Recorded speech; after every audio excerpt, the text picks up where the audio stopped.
Hey everybody, this is Charlie from Charlie Cobra Reviews, and just want to say I hope you're having a wonderful day. This is going to be our review for Loki Episode 5, Journey into Mystery. Alright, so I thought this was another excellent episode that I couldn't wait to watch and find out what happened after the cliffhanger of how the show ended last time. I was really curious on if they would explain any of the other Loki variants' backstories as well.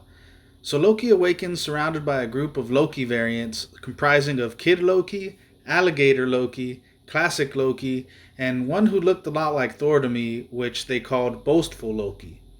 I haven't looked any of them up to see what their full backstories are or were, but this was a cool start to the episode, especially when you see where they are in that opening scene or vista of this completely destroyed landscape. It appears to be the ruins of New York, as Stark or Avengers Tower is seen in the rubble, and there's a huge storm cloud in the distance looming ever closer. As Loki awakens, Classic Loki informs him that this is the Void, and that is Alioth, and they are his lunch, and they all quickly flee from the storm, which begins forming a head and these massive red eyes out of the clouds and lets out a roar.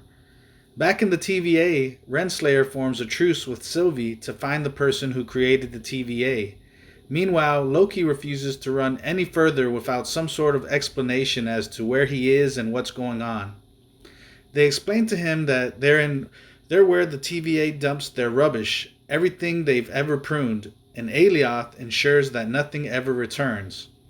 Alioth, the storm monster, is a living tempest that consumes matter and energy, capable of devouring entire branched realities in an instant.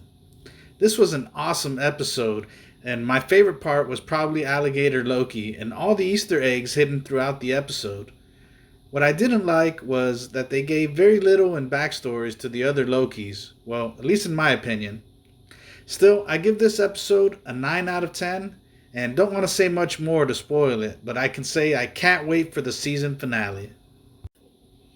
Okay, next up is going to be the spoiler section review, so I'll give you a little bit of time to pause the video or come back and see it at a later time. Alright, so this episode was just excellent. It really got things going in a hurry with the Lokis fleeing Alioth. I really didn't like the interaction between Renslayer and Sylvie back in the TVA, where they kind of formed this light truce to work together and find out who was behind the TVA. It just didn't seem that genuine in my opinion, which it winds up being totally false anyways, and that Renslayer was just buying time for reinforcements. I like Loki's interaction with the other Lokis though, when he's fleeing Alioth with them, and how they all take turns explaining things to him. They're all pretty unique, and I wish we got more of the backstory on them, but I'm sure that there's plenty to look up if you want to do that after watching. I believe Kid Loki has something to do with the Young Avengers or Next Avengers because people were hinting at that when they, teased them at the end of the other episode. But, even though I saw something online, I didn't read up on it because I didn't want anything to spoil this episode for me.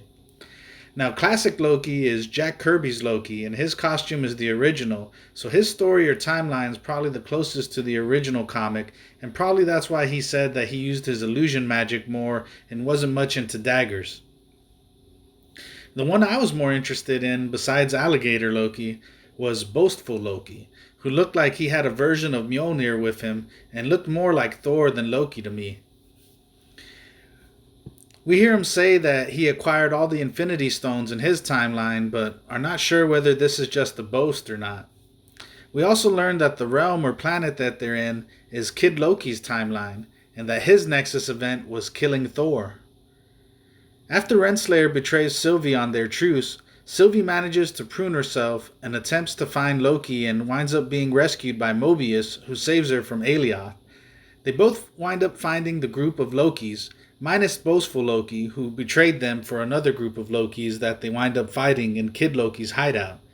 That scene was pretty funny and ridiculous because of all the Lokis and the amount of betrayals and double crosses going on.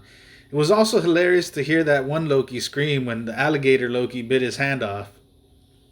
The group decides on a plan where Mobius will return to the TVA and Sylvie and Loki will try and enchant Alioth in an attempt to get past him to find out who or what is really in charge of the TVA.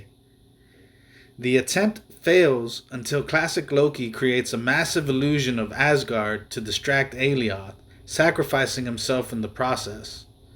Having now been able to successfully enchant Alioth, Sylvie and Loki are shown the way to the Citadel beyond the void. Man, it was super sad to see classic Loki get devoured by Alioth, but awesome to hear him go out saying his catchphrase, glorious purpose. Like I said before, I give this episode a 9 out of 10, and I can't wait to watch the last episode and season finale. Alright, that's going to wrap it up for this review. Thanks for taking time out of your busy day and checking out this video. Remember to like the video and subscribe to our channel to keep up to date on our latest videos, and hit that notification button if you don't want to miss any. Also, make sure to follow us on Facebook, Twitter, and Instagram. And if you like watching video games, check out our live streams on Twitch where we're streaming every day, and our other channel here on YouTube where we post the streams at a later time. I'm Charlie Cobra, and have a great day.